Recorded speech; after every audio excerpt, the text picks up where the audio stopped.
Hey, I'm Callie. Thanks so much for watching this video. The teaching that you're about to hear is based on the Bible, and we believe that it's going to be helpful to you as you seek answers to tough questions about Jesus and religion. We'd love for you to text us if you need someone to talk to, or if you just want to have a deeper conversation about the questions that you're having. And again, thanks for watching. We're praying for you, and we hope that this video will be an encouragement to you on your spiritual journey. Hey folks, I've no doubt in my mind that you've been through a thing or two in your lifetime. And I can't imagine some of the things that you've experienced or the pain that you felt, pain that you carry around in your body.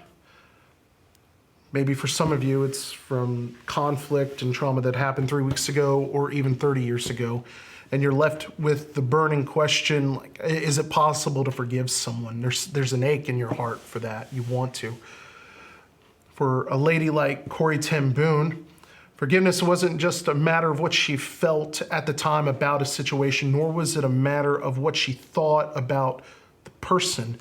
To her, forgiveness, it boiled down to a matter of the will. Did she actually want to? Did she have the goods to forgive someone for something so dark and traumatic? So in her story, she did. Her and her sister Betsy, they were sent to a concentration camp in Ravensbrück, Holland, for hiding Jewish families from Nazis. And it was there that her sister died emaciated. Corrie became a Christian, though, in the concentration camp. And though while she was in prison, she experienced freedom and grace that Jesus offers. And that freedom kept her going throughout the rest of the war. It stabilized her, knowing that God had forgiven her. But a couple years later, she was in a church in Munich talking about God's great forgiveness that she had experienced. That when we confess our sins to God, God casts them. It's like he casts them into the deepest ocean, and they're gone forever. But then something caught her eye. Her blood froze as she saw a man that seemed familiar to her, and it scared her. And he held out his hand to her and introduced himself and thanked her for the message. And he too knew what it was like to be forgiven. He was one of the guards that were at Ravensbrück.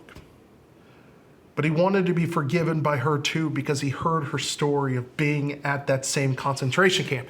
And so now she was left with a dilemma. Should she forgive him? Could she forgive him? Would you be able to forgive them? She remembered the shame that she felt as her and her sister, they walked naked before the guards during inspections. It was humiliating, and the Reich was responsible for taking her sister's life. In that moment, she began to pray, asking Jesus, please help me. And if you're able to forgive me, then you're able to help my heart feel the way that it's supposed to towards this person. And by God's grace, he did. And with tears in her eyes, they joined hands. And she cried, I forgive you, my brother, with all of my heart. Forgiveness, it can't be found on what we think about the person who wronged us. And it can't be based on what we feel. Our feelings and thoughts, they're always in flux. They're always changing. But forgiveness, like the act of forgiving someone, is still possible, though, in every circumstance, regardless of how heinous. And it's patterned after the ultimate forgiver, God. What does that look like, though? When God created our great-great-great-great-great-great-great-grandparents, Adam and Eve, he created them to know him and to be in relationship with him. But sin entered the world, though, because Adam let trust die between God and humanity. And the relationship between God and people has been marred and broken and severed ever since. Since then, you and I, just like Adam, we've been separated from God. And God knows the awful things that we do to each other and to him, but he's still ready to forgive anyways.